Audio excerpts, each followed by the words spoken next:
नहीं चलेगी, नहीं चलेगी, तानाशाही नहीं चलेगी। काला कानून वापस लो, वापस लो, वापस लो।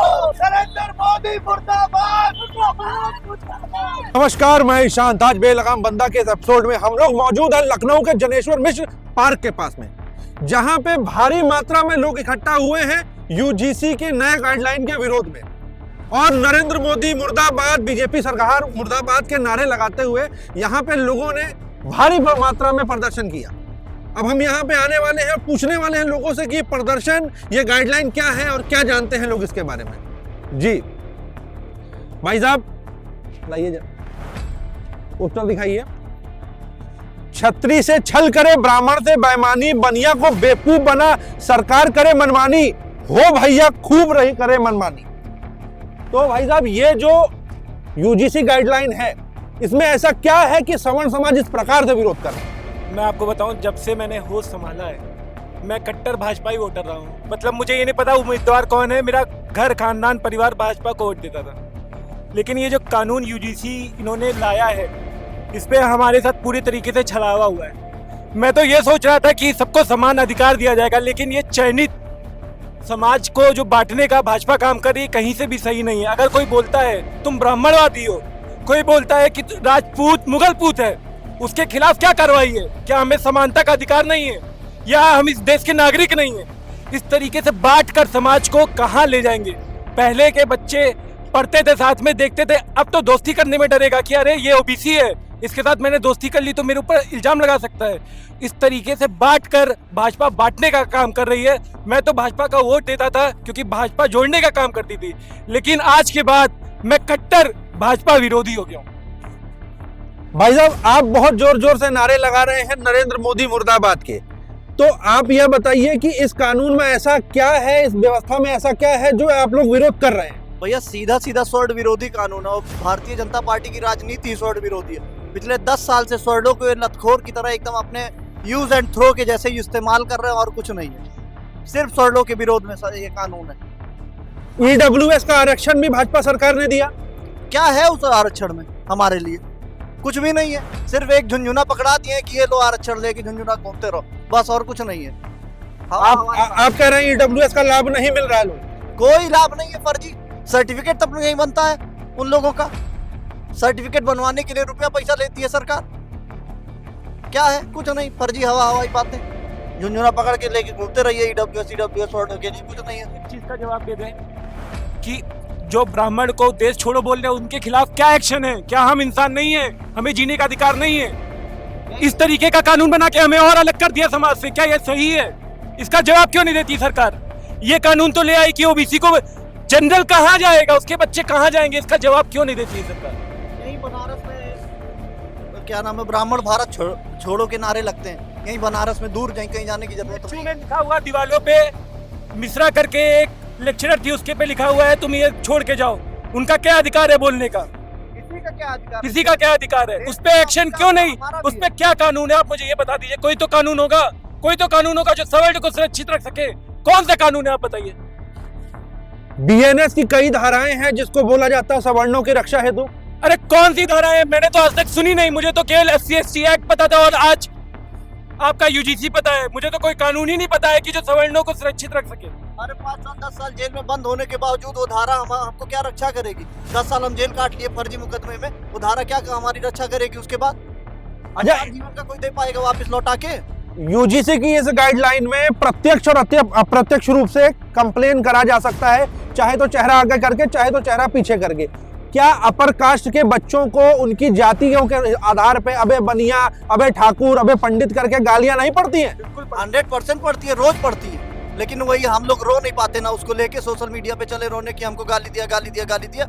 और उसी जो है, जो अदर कास्ट हैं, उसी का प्रमाण पत्र बनवा के रिजर्वेशन लेती हैं, तब उनको वो गाली नहीं है। लेकिन अगर हमारे मुंह से वो निकल गया तो उनके लिए गाली है और हमको हमारे लिए सजा है। धर्मेंद्र प्रधान जैसे अनपढ़ नेता को आप मंत्री बनाते हैं और बिना किसी से बातचीत किए नियम बना देते हैं, तो इस देश का भला नहीं हो, ये देश गर्त पे जाने वाला है। आप ये बताइए, -40 नंबर ला के एक MBBS डॉक्टर बन रहा, उससे इलाज कौन कराएगा? जो आपका क्रीम है, जनरल है, वो जाके अमेरिका में 10 लाख, 20 लाख, 50 लाख रुपए कमा रहा है, वो अपना भला कर लेगा। देश का भला होने से अब सब बर्बाद होने वाला है, सब खराब होने वाला है। ये हमारे भाई हैं, इनका अपना बिजनेस है, ये अपना काम छोड़ के आए क्योंकि इनको पता है कि इनका फ्यूचर सिक्योर नहीं होने वाला है। और ऐसे हमारे तमाम भाई हैं जो आज हमारे साथ जुड़कर इसका विरोध कर रहे हैं। कोई व्यवसाय करता है, कोई ठेकेदारी करता है, कोई कुछ करता है, लेकिन सवर्ण समाज अगर एक नहीं होगा तो हम खत्म हो जाएंगे इस देश। प्रधानमंत्री जी ने 2014 में ही बोला था कि मैं ओबीसी हूं, इसलिए मेरी राजनीति नीचों की राजनीति है।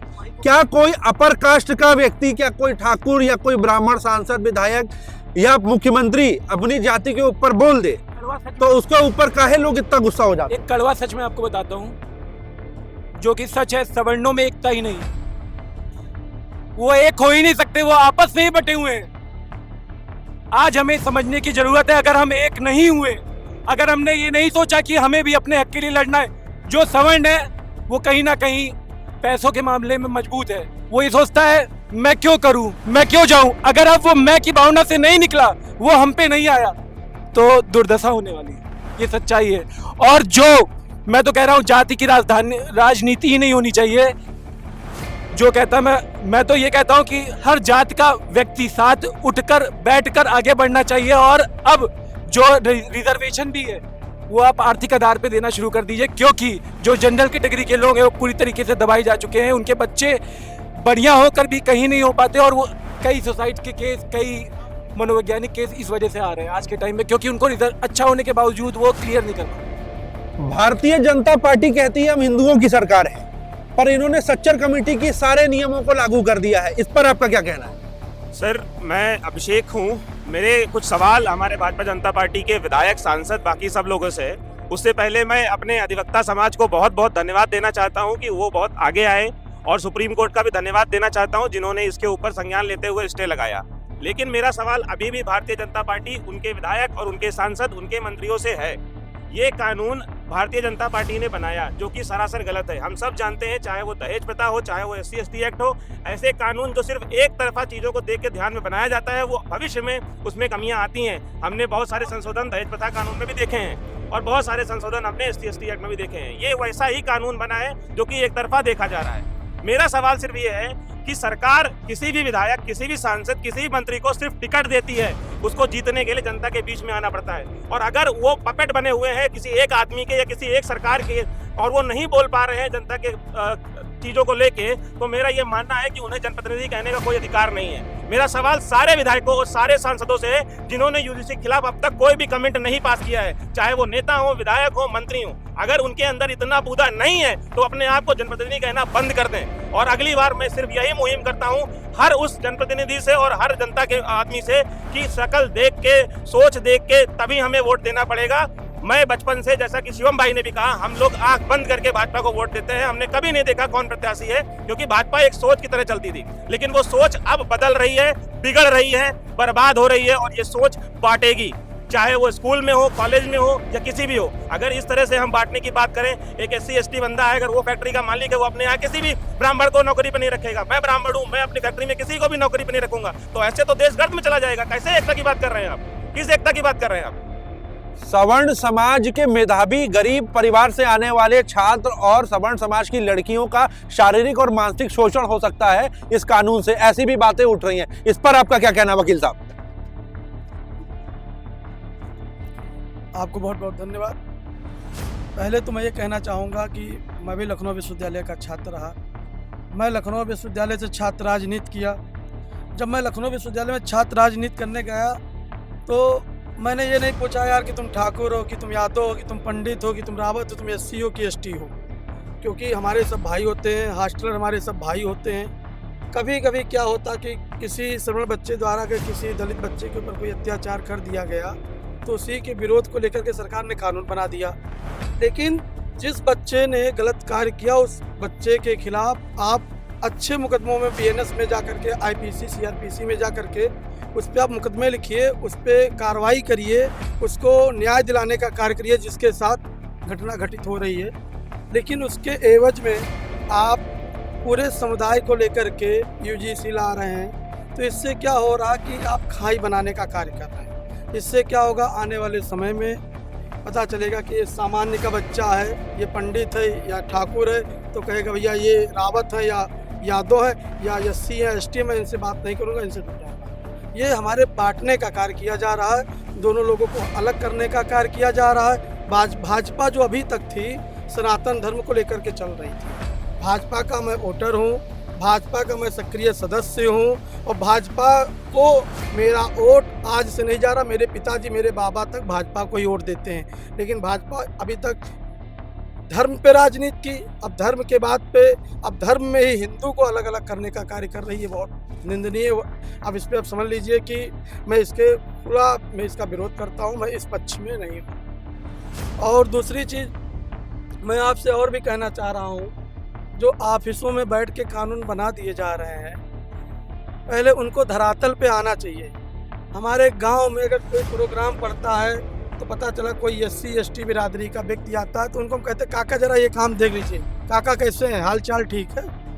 हम काका करके बात करके, दादा करके बात करते हैं, हम अबे तबे करके बात नहीं करते हैं। पहले आप गाँव में आइए, आप देखिए गांव में कौन कैसे रह रहा। हमारे बच्चे, हम खुद बच्चे थे, हम मैच खेलने जाते थे तो वहाँ सिर्फ ठाकुर थोड़ी ना खेलता था मैच, सिर्फ पंडित थोड़ी ना मैच खेलता है। वहाँ तो पता चला भैया गांव वाइज मैच है, उस गांव के बच्चे आएंगे, इस गांव के बच्चे आएंगे, मिल करके मैच खेलेंगे, कोई टूर्नामेंट जीतेगा तो कोई हारेगा। लेकिन आप उसी में बांटने का कार्य कर रहे हैं तो ये कहाँ तक चल पाएगा आप बताइए। तो यहाँ पे महिला और सुरक्षा को लेकर भी काफी विवाद चल रहा है, काफी आवाजें उठ रही हैं कि सवर्ण जाति की महिलाओं का शोषण इस यूजीसी, जो लड़कियां हैं स्टूडेंट, उनका शोषण इस यूजीसी गाइडलाइन के तहत किया जाएगा। और लोगों के मुंह से हमने ये टिप्पणियां सुनी भी हैं। बहुत सारे एससी और एसटी पॉलिटिकल पार्टी से जुड़े हुए लोग जो हैं, ओबीसी कम्युनिटी से पॉलिटिकल पार्टी से जुड़े हुए लोग जो हैं, वो कह रहे हैं कि अब इनकी लड़कियां हमारे घरों में आएंगी। तो इस प्रकार की टिप्पणी जो है उसके ऊपर आपका क्या कहना है? मुझे ऐसा लगता है कि जब हम इक्विटी और इक्वालिटी की बात कर रहे हैं तो हमारे देश में तिलक तलवार और तराजू, उनको मारो जूते चार जैसे नारे नहीं लगने चाहिए। जब हमारे ही देश में एक एएमयू की प्रोफेसर को ये कह दिया जाता है कि आपकी यहाँ ज़रूरत नहीं है, आप जाके बीएचयू में जाके जॉब ज्वाइन करिए, तो हम ये समझ सकते हैं कि जहाँ पे मेजॉरिटी है वहाँ पे मिनॉरिटी के साथ कैसे है। मेजॉरिटी मिनॉरिटी की बात मैं किसी कम्युनल एंगल से नहीं बोल रही हूँ, मैं जो जहाँ पे ज़्यादा है उस हिसाब से बोल रही हूँ। तो मुझे ये लग रहा है कि आज भी हम सवर्णों, जब हम लोग कुछ बयान देते हैं गवर्नमेंट के अगेंस्ट या फिर मान लीजिए मिनॉरिटी के अगेंस्ट या एससी एसटी के अगेंस्ट, या हम कुछ ऐसी इक्विटी वाली बात करते हैं तो हम पे कमेंट्स आते हैं कि मुगल पूत है, आप ये हैं। तो एक हमारे लिए वैसे ही एक विचारधारा की लड़ाई चली रही थी। एससी एसटी एक्ट से हम लड़ ही रहे हैं, 376 से हम लड़ ही रहे हैं, 69 बीएनएस से हम लड़ ही रहे हैं। तो फिर हम ये जानना चाहते हैं कि डिस्क्रिमिनेशन क्या सिर्फ कास्ट के बेसिस पे होता है? डिस्क्रिमिनेशन क्लास के बेसिस पे नहीं हो रहा है, कलर के बेसिस पे नहीं हो रहा है, जेंडर के बेसिस पे नहीं हो रहा है। आप खत्म कर दीजिए, कल को ठाकुर कहेगा हमको प्रोटेक्ट करने के लिए आप एक नया लॉ लाइए, ब्राह्मण कहेगा हमको प्रोटेक्ट करने के लिए एक नया लॉ लाइए। लाएगी गवर्नमेंट? ये क्या कोई भी गवर्नमेंट लाएगी कभी? तो अगर आप डिस्क्रिमिनेशन कम करने की हैसियत से लॉ ला रहे होते ना, पहली बात तो आपकी ये नियत ही नहीं है। ये सिर्फ और सिर्फ इंफ्रास्ट्रक्चर, इलेक्टोरल बॉन्ड और जितनी भी नीतियों पे जो क्वेश्चन उठाना पब्लिक ने स्टार्ट किया है उसका ध्यान भटकाने के लिए लॉ लाया जा रहा है कि आपस में बढ़ जाएंगे, कुछ दिनों के लिए मुद्दे हट जाएंगे। क्योंकि होता भी यहाँ पे यही है। सवाल कितने लोग पूछते हैं, कितने सवाल पूछते हैं आके, जब तक उनका अपना पर्सनल मुद्दा ना हो। तो ये एक बहुत ही आर्बिट्रेरी कॉलोनियल ड्रैकोनियन लॉ है, कोई बेसिस नहीं है।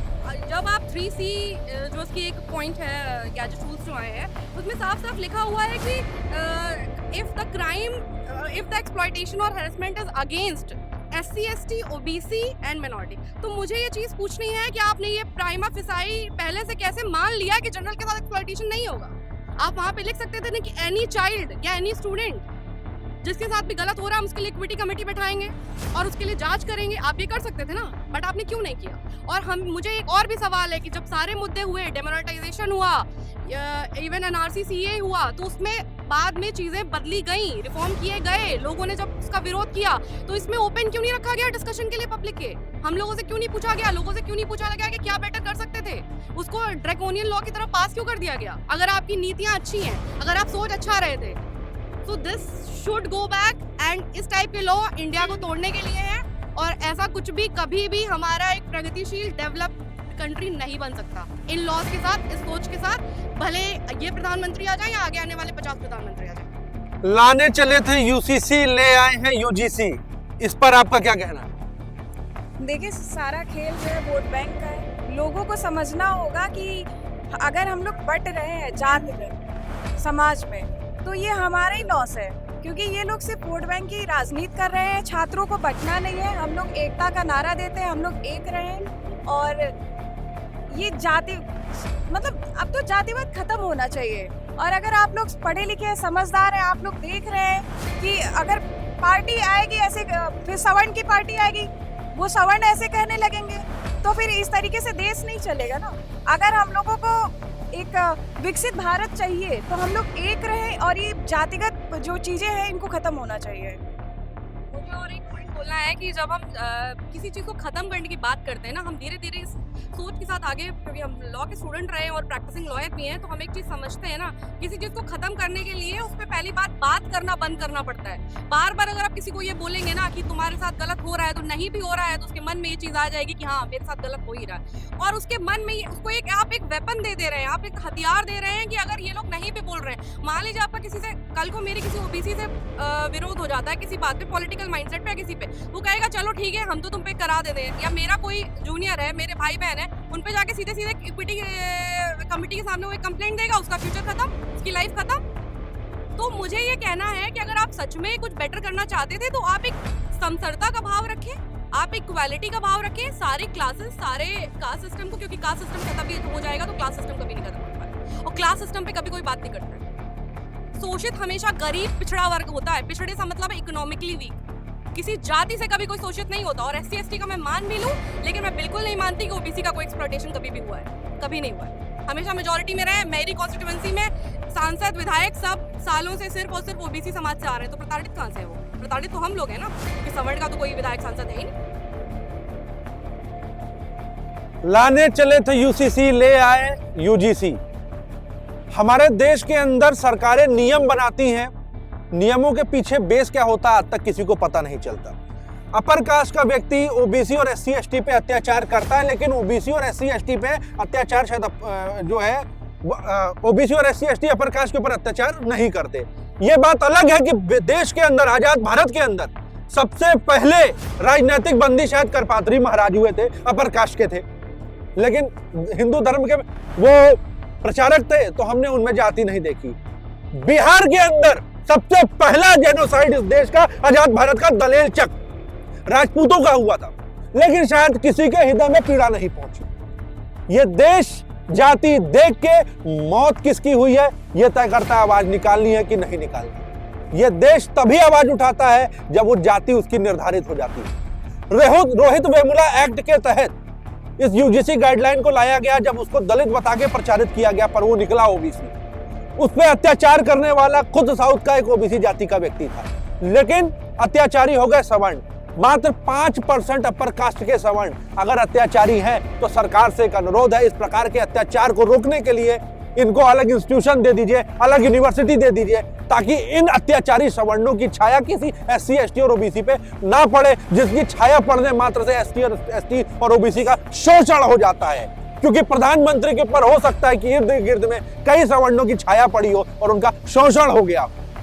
जिस देश का प्रधानमंत्री OBC हो, जिस देश की राष्ट्रपति एक ST कम्युनिटी की हो, जिस देश का गृह मंत्री एक OBC हो, उस देश के अंदर अगर शोषण के कानून लाने की बात चल रही है तो मतलब कहीं पर दोगलापन है।